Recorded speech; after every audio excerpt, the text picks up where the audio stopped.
তো hey guys কি খবৰ মই আছোঁ ডক্টৰ অৱনী ৰয় আপোনালোকে সকলোৱে চিনি পায় গহপুৰৰ তো তেওঁৰ ঘৰত আছোঁ পিছফালে এটা ৰুম বনাইছে কি ধুনীয়া চাওক গোটেইখিনি মুকলি আছে ইয়াত আমি কাৰেণ্টৰ ৱেৰিঙৰ কাম কৰি আছোঁ ৱেৰিঙৰ ক'ত কি কৰিছোঁ গোটেইখিনি আপোনালোকক দেখুৱাই যাম মই ভিউটো কেনেকুৱা লাগিছে জনাব পিছফালে সম্পূৰ্ণ মুকলি আৰু এটা এনেকুৱা ৰুম এটা আছে আৰু ৱেৰিঙৰ কাম আমি কি কৰি আছোঁ গোটেইখিনি আপোনাক দেখুৱাই আছোঁ এইটো চাওক ওপৰত গোটেই ফলখিনি লগোৱা ৰুমটো দীঘলটো বেছি আৰু আপোনাৰ বহলটো আপোনাৰ 14 ফুটমান হ'ব এইফালে কেচিঙৰ কাম চলি আছে আৰু ওপৰত আমাৰ 12 ৱাটৰ লাইট দুটা দি লৈছোঁ মেইন বৰ্ড থাকিব এইখিনিত আৰু ওপৰত ফেনৰ অপশ্যন এটা দিয়া আছে বাহিৰত আমি কাৰেণ্টৰ কাম কি কৰিছোঁ সেইটো দেখুৱাই আছোঁ আপোনাক এইটো চাওক 6 ৱাটৰ বাল্ব এটা ইয়াত দিয়া আছে পেনেল এটা 6 ৱাটৰ পেনেল তাত দিয়া আছে আৰু এটা পেনেল দিয়া আছে আপোনাৰ এইখিনিত টোটাল বাহিৰত আমি 3টা পেনেল দিছোঁ আৰু বাহিৰৰ কাৰণে ছুইচ বৰ্ড আমি এইখিনিত দিম যিহেতু আমি আগতে তাৰ টানা আছিলে চাওক এইটো কাৰ্ড দি দিম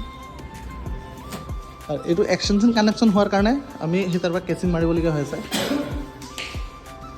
তো অভাৰঅল এইকেইটাই আছিলে আমাৰ ৰুমৰ ইলেক্ট্ৰিকেল কানেকশ্যন আৰু ফিনিচিং হোৱাৰ পিছত আপোনালোকক দেখুৱাই যাম আমি কি কি কাম কৰিলোঁ তেতিয়ালৈ বাই বাই আৰু গাইজ কামৰ মাজতে বস্তু এটা দেখাওঁ এই ৰঙৰে চাইছে পকাৰ বনোৱা আছে মাজত মাটি দিয়া আছে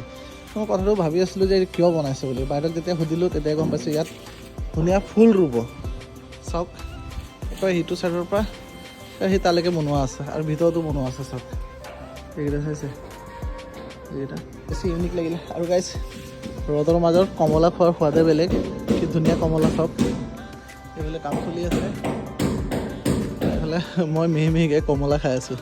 তো এনেকৈ কাম চলি থাকিব শেষলৈকে চাই থাকিব ভিডিঅ'টো গাইজ আমাৰ ছুইচ বৰ্ডো ফিটিং হৈ গ'ল আৰু এতিয়া কাৰেণ্টটো দি পেলাই আমাৰ লাইটটো টেষ্ট কৰি দেখাই আছোঁ ৰ'ব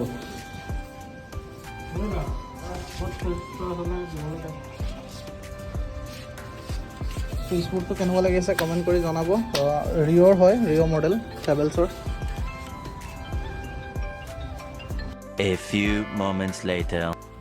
আৰু গাইজ আমি বাইদেৱে বাঢ়ি দিয়া ধুনীয়াকৈ ভাত এসাঁজ আৰু লগতে মাগুৰ মাছৰ আঞ্জা দি আমি ধুনীয়াকৈ ভাত এসাঁজ খোৱালে তো সেইকাৰণে বিগ থেংক ইউ বাইদেউলৈ আৰু আমি এনেকৈ লাইট জ্বলি গ'ল আৰু এটা ঠাণ্ডা কি হৈ গ'ল ফেনৰ হুক ফচোৱা নাছিলে আমি এতিয়া চিলিং কাটিবলগীয়া হ'ল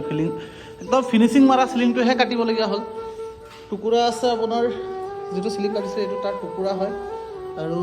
এইটো চাইড আমি হুকটো ফিটিং কৰি আছোঁ প্ৰফাইলটো লগাই লৈছোঁ যিটো ছেকশ্যন হয় চিলিঙৰ সেইটো ছেকশ্যনত আমি এতিয়া জাম দিম ধুনীয়াকৈ তো এইটো লৰালৰি নহয় তো অভাৰঅল এইকেইটাই আছিলে কাম আজিৰ কাম ইমানটোৱে বাই বাই নেক্সট ভিডিঅ' আৰু আহি আছে তো কণ্টিনিউ চাই থাকিব থেংক ইউ বাই বাই